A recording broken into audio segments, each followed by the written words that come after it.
새벽을 깨워 기도의 자리에 나오신 성도님들을 주님의 이름으로 사랑하고 축복합니다. 하나님 감사합니다. 오늘도 이 새벽을 깨워 이 믿음의 자리에 또 하나님을 만나는 이 자리에 우리를 보내주심에 참 감사합니다. 하나님, 우리가 찬송한 대로 하늘 가는 그 밝은 빛을 날마다 보기를 소원합니다. 세상 사람들은 이 빛을 비추어 주어도 깨닫지 못하고 자신의 생각에 옳은 대로, 자신이 보기에 좋은 대로 죽음의 길을 향해, 멸망의 길을 향해 달려갑니다. 그러나 우리에게는 이 빛을 비추어 주시사 생명 되신 예수 그리스도를 알게 하시고 날마다 그 주님을 따라가게 하시니 참 감사합니다. 오늘도 우리에게 비추어 주신 그 생명길 따라가게 하시고 아직도 이 길을 모르는 자들에게 생명 되신 예수님을 날마다 전하는 사랑하는 대한교회 모든 성도들 될 수 있도록 하나님 은혜를 베풀어 주시옵소서. 하나님 세우신 리더들을 위하여 기도합니다. 담임 목사님 가운데 날마다 은혜 베풀어 주시고 성령 충만하게 하여 주셔서 하나님 몸된 교회를 날마다 주님의 마음으로, 하나님 기쁨으로, 감사함으로 잘 섬길 수 있도록 은혜 더하여 주시옵소서. 날마다 잃어버린 양들을 찾는 예수님의 마음으로, 목자된 마음으로 섬기게 하여 주시고 그 가운데 성령 충만하게 하여 주셔서 주님의 마음으로 목양하는 귀한 목사님 되도록 은혜 베풀어 주시옵소서. 오늘 목사님과 그 가정 가운데 함께 하여 주시고 날마다 말씀의 단을 허락하여 주시오며 그 말씀의 단에서 주께서 주신 말씀을 언제나 올바르고 힘있게 전하는 오늘 목사님 될 수 있도록 은혜 베풀어 주시옵소서. 모든 부교역자와 직분자들 가운데 함께 하여 주셔서 주신 직분, 주신 사명들 믿음으로 잘 감당할 수 있도록 하나님 은혜 더하여 주시옵소서. 하나님, 특별히 다음 세대들을 위하여 기도합니다. 여름 성경학교가 얼마 남지 않은 가운데 하나님 은혜 베풀어 주셔서 모든 것이 은혜 가운데 합력하여 선을 이룰 수 있도록 하나님 함께 하여 주시옵소서. 바라기는 이 여름 성경학교를 통하여 사랑하는 우리 자녀들이 하나님을 모르는 다른 세대가 아니라 우리 때보다 하나님을 더욱 잘 섬기며 주님을 가슴에 모시는 살아있는 다음 세대 될 수 있도록 이들 가운데 함께하여 주시옵소서. 특별히 청년들을 위하여 기도합니다. 하나님, 취업이 되지 않고 참 어려운 시대에 살아갑니다.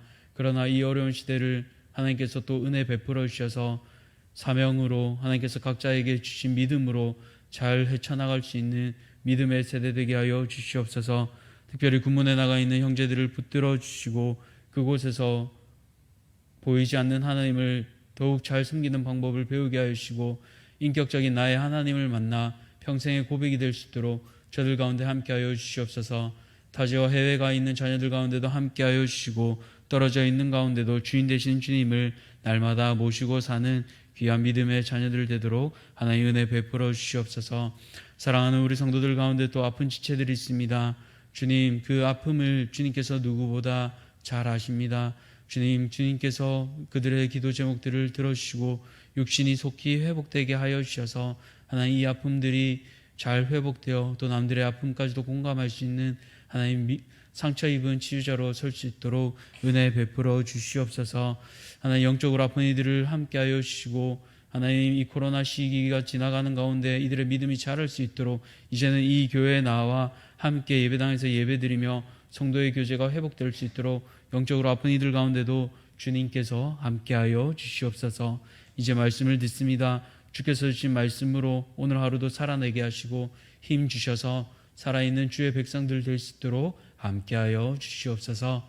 감사드리며 살아계신 예수 그리스도 이름으로 기도드렸습니다. 아멘. 오늘 하나님께서 우리에게 주시는 말씀은 사도행전 21장 37절에서 22장 16절까지 말씀입니다. 사도행전 21장 37절에서 22장 16절까지 말씀, 제가 가진 신약 성경 227쪽입니다. 사도행전 21장 37절에서 22장 16절까지 말씀 함께 교독하도록 하겠습니다. 바울을 데리고 영내로 들어가려 할 그때에 바울이 천부장에게 이르되 내가 당신에게 말할 수 있느냐? 이르되 내가 헬라 말을 아느냐? 그러면 내가 이전에 소요를 일으켜 자객 4,000명을 거느리고 광야로 가던 애굽인이 아니냐? 바울이 이르되 나는 유대인이라 소읍이 아닌 길리기아 다소시의 시민이니 청컨대 백성에게 말하기를 허락하라 하니 천부장이 허락하거늘 바울이 침대 위에 서서 백성에게 손짓하여 매우 조용히 한 후에 히브리 말로 말하니라. 부형들아, 내가 지금 여러분 앞에서 변명하는 말을 들으라. 그들이 그가 히브리 말로 말함을 듣고 더욱 조용한지라. 이어 이르되, 나는 유대인으로 길리기아 다소에서 났고 이성에서 자라 가말리엘의 문화에서 우리 조상들의 율법에 엄한 교훈을 받았고 오늘 너희 모든 사람처럼 하나님께 대하여 열심히 있는 자라. 내가 이도를 박해하여 사람을 죽이기까지 하고 남녀를 결박하여 옥에 넘겼노니 이에 대제사장과 모든 장로들이 내 증인이라.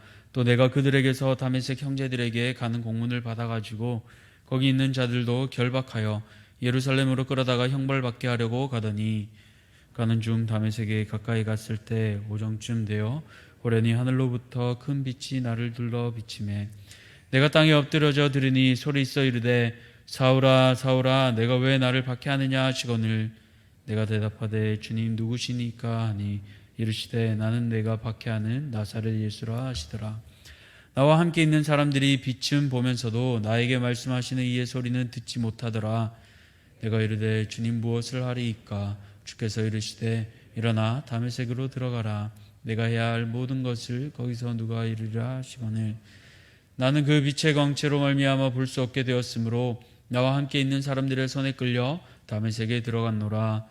율법에 따라 경건한 사람으로 거기 사는 모든 유대인들에게 칭찬을 듣는 아나니아라 하는 이가 내게 와 곁에 서서 말하되, 형제 사울아 다시 보라 하거늘 즉시 그를 쳐다보았노라.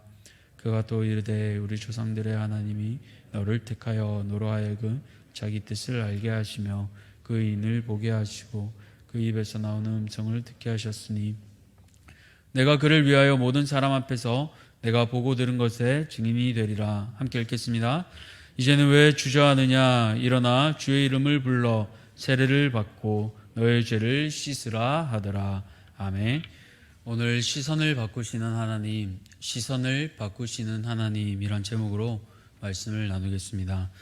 하나님께서는 무엇에 대한 시선을 바꾸시는지 세 가지로 말씀을 살펴보겠습니다.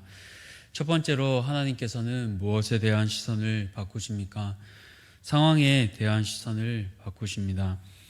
어제 본문을 보시면 바울이 유대인들로부터 목숨의 위협을 받는 장면이 나오는데요. 이후 로마의 천부장이 군사들과 함께 흥분한 유대인들로부터 바울을 구해냅니다. 그리고 구출된 바울은 천부장에게 헬라말로 말을 하기 시작합니다. 그러니 천부장이 굉장히 놀라게 되죠. 38절을 보시면 이전에 반란을 주도했던 애굽 사람이 바로 바울이 아닌가 묻고 있습니다. 바울이 처한 상황 3년 전에 예루살렘에서 한 애굽 사람이 유대인들 수천 명을 선동해서 반란을 일으킵니다. 자신이 선지자라고 외치며 감람산을 본부 삼아 숨어 있었습니다. 결국 총독 벨릭스가 이 반란을 진압하게 되는데요. 이때 수백 명의 유대인들이 죽게 되고 우두머리였던 애굽 사람은 광야로 도망가게 됩니다. 이때 자객들이 4,000명이나 함께 광야로 가게 됩니다. 이 자객은 옷이나 허벅지에 단검을 은밀하게 차고 다니며 로마 정권을 지지하는 유력 인사들을 순식간에 암살하고 사라지는 그런 사람들을 가리키고 있습니다. 그렇기에 지금처럼 엄청난 소요가 일어나자 천부장은 바로 바울이 그때 소요를 일으켰던 애굽인이 아닌가 의심하게 되는 겁니다. 그래서 이 애굽인이 돌아와 이 문제의 상황을 일으키는 것으로 생각하고 있는 것이죠. 이때 바울이 이 상황을 해명합니다. 나는 그 애굽 사람이 아니고 나는 유대인입니다. 그리고 나는 큰 도시인 길리기아 다소 사람입니다. 그러니 이 유대인들에게 말할 수 있도록 허락해 주십시오라고 말합니다. 이제 총독의 허락을 받은 바울은 총대 위에 서게 됩니다. 바울은 현재 로마군에 의해 성전 바로 근처인 안전한 안토니아 요새로 옮겨져 있습니다. 여기서 2계단만 내려가면 성전의 바깥들에 이를 수 있습니다. 바로 위에서 아래로 대강당처럼 설교하기에 최적의 장소에 있는 것입니다. 그런데 밑에는 누가 있습니까? 바로 바울을 죽이려고 마음먹은 이들이 밑에 우글우글합니다. 마치 악어떼가 먹이를 기다리고 있는 것처럼 말입니다. 이들 중에는 바울을 죽이기 전에는 물도 음식도 먹지 않겠다고 결의를 한 사람들이 40명이나 되었습니다. 그런 그들 앞에서 바울은 죽음도 불사하고 복음을 전합니다. 이미 예루살렘에 오기 전에 아가보의 예언을 통해 붙잡히게 될 것을 바울은 알고 있었습니다. 그러나 바울은 상황에 붙잡힌 자가 아니라 복음에 붙잡힌 자, 다시 말해 예수님의 은혜에 사로잡힌 자였기에 죽음의 위협 앞에서도 복음을 전할 수 있었습니다. 그렇게 빌립보서 1장 20절에서 21절까지 바울은 이렇게 고백합니다. 나의 간절한 기대와 소망을 따라 아무 일에든지 부끄러워하지 아니하고 지금도 전과 같이 온전히 담대하여 살든지 죽든지 내 몸에서 그리스도가 존귀하게 되게 하려 하나니 이는 내게 사는 것이 그리스도니 죽는 것도 유익함이라. 사랑하는 성도님들, 바울과 같이 우리의 시선이 변화되기를 소망합니다.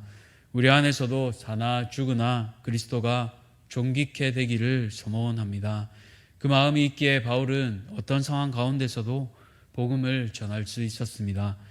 오늘 우리가 이 예배당 문을 나서 각자 삶의 자리로 나가게 되실 겁니다. 그러나 상황이 오늘 본문과 같이 바울처럼 호의적이지 않을 수도 있습니다. 다시 말해 복음 전하기에 결코 좋지 않은 상황일 수도 있습니다. 그럼에도 불구하고 우리에게 맡겨주신 가장 귀한 일, 기쁜 소식, 복음을 전하는 성도님들 되시기를 축복합니다. 두 번째로 하나님께서는 무엇에 대한 시선을 바꾸십니까? 바로 대상에 대한 시선을 바꾸십니다.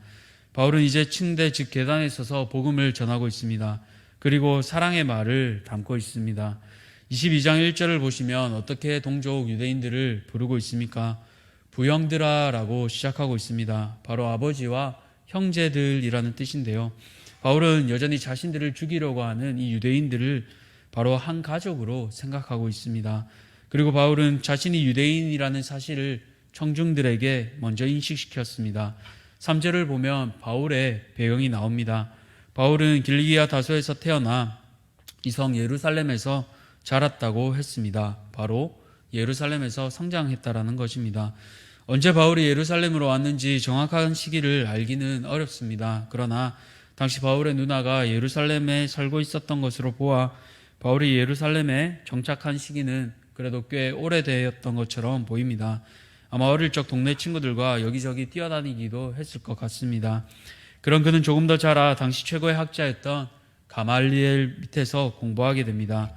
그리고 훗날 바울은 이 고백을 갈라디아서 1장 14절에서 이렇게 고백합니다. 동년배들보다 유대교를 지나치게 믿고 내 조상의 전통에 대하여 더욱 열심이었다고 말입니다. 이처럼 바울은 유대인 중에 유대인이요 열심히 특심인 사람이었습니다. 왜 이것들을 강조해서 얘기하고 있습니까? 바로 자신이 같은 핏줄인 것을 알리는 것입니다. 같은 사람, 나도 유대인이다라는 것입니다. 그렇게 그는 또 이 유대인들의 열심을 이해할 수 있었습니다.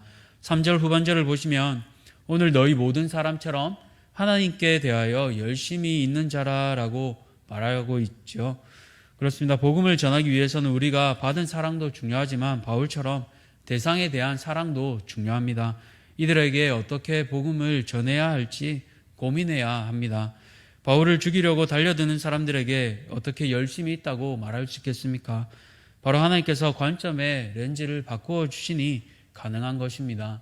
우리의 힘으로는, 노력으로는 불가능합니다. 당장의 새벽 기도를 마치고 나가는 길에도 토닥토닥 할 수 있는 것이 우리의 연약한 모습이지 않습니까? 그러나 하나님께서 시선을 바꾸어 주시면 모든 것이 새롭게 보입니다. 찬송가에서도 그렇게 고백하지 않습니까? 나 이제 주님의 새 생명 얻은 몸, 옛것은 지나고 새 사람이로다. 3절을 보시면 죄인도 원수도 친구로 변한다라고 고백합니다. 어떻게 그럴 수 있습니까? 바로 영생을 누리기 때문입니다. 주 안에 살기 때문입니다. 오늘도 내일도 주와 함께 살기 때문입니다. 내 안에 옛사람이 사는 것이 아니라 이제는 내 안에 그리스도께서 사시기 때문입니다. 이제는 내 안에 계신 성령께서 일하시기 때문입니다. 그렇기에 성령 충만하지 않으면 여전히 옛 관점이 남아 상대방을 예쁘게 볼 수가 없습니다. 주일 설교를 통해 송기론 목사님 얘기를 아마 다 들으셨을 줄 압니다. 무언가 예쁘게 보이지 않는다면 바로 내가 그 사람을 돕기 위함입니다. 관점이 변화되어 전도 대상자를 사랑으로 또 내게 맡겨주신 가정과 직장과 모든 구역원들을 사랑으로 돌보실 수 있는 성도님들 되시기를 축복합니다. 마지막으로 하나님께서 무엇에 대한 시선을 바꾸십니까? 바로 헌신에 대한 시선을 바꾸십니다. 유대인 중에 유대인이며 바리새인이었고 열심이 특심이었던 바울이었습니다. 그런 그의 삶은 한마디로 그리스도인들을 잡는 삶이었습니다. 스데반을 죽이기까지 하고 남녀를 불문하고 잡아 옥에 넘겼습니다. 그것이 하나님을 위한 바울의 열심이었습니다. 그러나 그처럼 최선이었던 헌신이 하나님께는 최악이었던 헌신이었습니다. 6절부터 이제는 바울의 다메섹 체험이 등장하게 되는데요. 누가는 바울의 다메섹 체험을 3번이나 사도행전에 기록하고 있습니다. 그만큼 중요하다라는 것이죠. 이 회심에서 빛에 대한 묘사가 점점 더 강조됩니다. 9장에서는 그냥 빛, 우리가 오늘 읽은 22장에서는 큰 빛, 그리고 26장에서는 해보다 더 밝은 빛으로 강조되고 있습니다. 이 회심에서 바울은 자신의 잘못된 열심, 또 헌신을 깨닫게 됩니다. 아무리 좋은 열정도 때로 잘못될 수 있다라는 것입니다. 그러나 깨닫지 못하면 바울과 같이 우리도 남들을 핍박하는 자가 될 수 있습니다. 그렇게 되지 않기 위해 우리의 믿음의 눈이 열려야 하겠습니다. 바울이 눈이 멀고 나자 하나님께서는 유대인들에게 칭찬을 듣는 아나니아를 붙여주십니다. 그리고 아나니아가 무엇이라고 말하고 있습니까? 우리 13절을 함께 읽겠습니다. 내게와 곁에 서서 말하되 형제 사울아 다시 보라 하거늘 즉시 그를 쳐다보았노라. 다시 보라라는 이 말은 원어로 2가지 뜻이 있습니다. 회복되다와 위로 올려보다라는 뜻이 있습니다. 눈이 멀었던 사울이 회복되고 다시 보게 됩니다. 이전에는 늘 핍박하며 잡으러 다니느라 쥐잡듯이 늘 아래로 향했습니다. 자신의 생각에 늘 사로잡혀 있었습니다. 그러나 이제는 사울이 올려다 보게 됩니다. 자신의 생각은 내려놓고 하나님께서 주시는 뜻을 붙잡아 위를 보며 살아가게 됩니다. 바로 이제는 하나님께서 사울을 택하고 자기 뜻을 알게 하신 것이죠. 그리고 모든 사람 앞에서 보고 들은 것에 증인이 되게끔 하시는 것입니다. 이전에는 자신의 헌신으로 열심히 살았지만 이제는 하나님의 열심으로 살게 됩니다. 이전에 바울은 율법의 철저한 교육에 따라 경건한 삶을 살았습니다. 바리새인이었으니 율법을 얼마나 잘 지켰겠습니까? 그러나 죄의 문제에서는 결코 해결받지 못했습니다. 그런 그에게 예수님께서 빛으로 찾아오셨습니다.